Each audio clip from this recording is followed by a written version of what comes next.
My name is Josh Berson.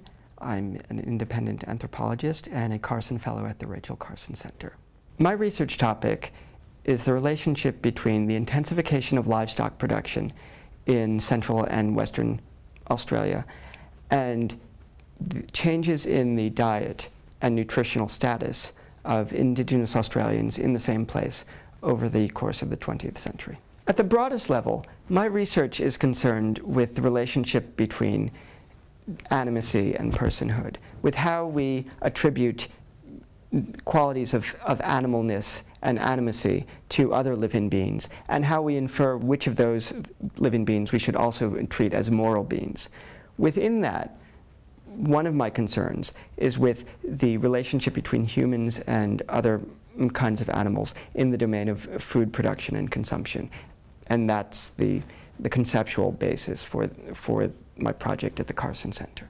The benefits of humans giving up consuming other animals run along three lines. One is the environmental line, that it costs a lot in terms of energy and water and labor to produce animal foods, a lot more than vegetable foods.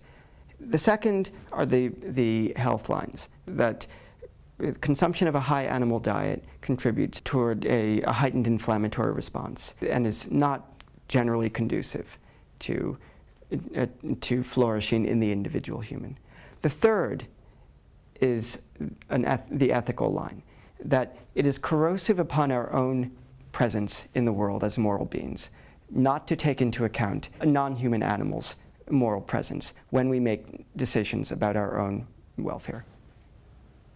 What I'm trying to do with this project is push people to think about the consequences of an animal diet in broader terms than the health, environmental, and narrow animal welfare consequences. I want them to understand that eating animals and in the particular ways in which we produce animal foods is the result of a longer historical process of violence that we call colonialism.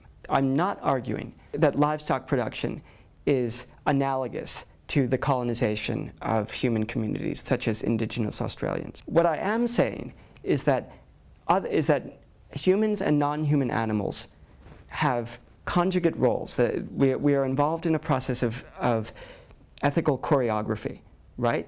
Our status as persons, as moral beings, is not the same, but this does not mean that non-human animals do not have a moral presence that we need to take into account when we make decisions about our own welfare and decisions that will affect their welfare.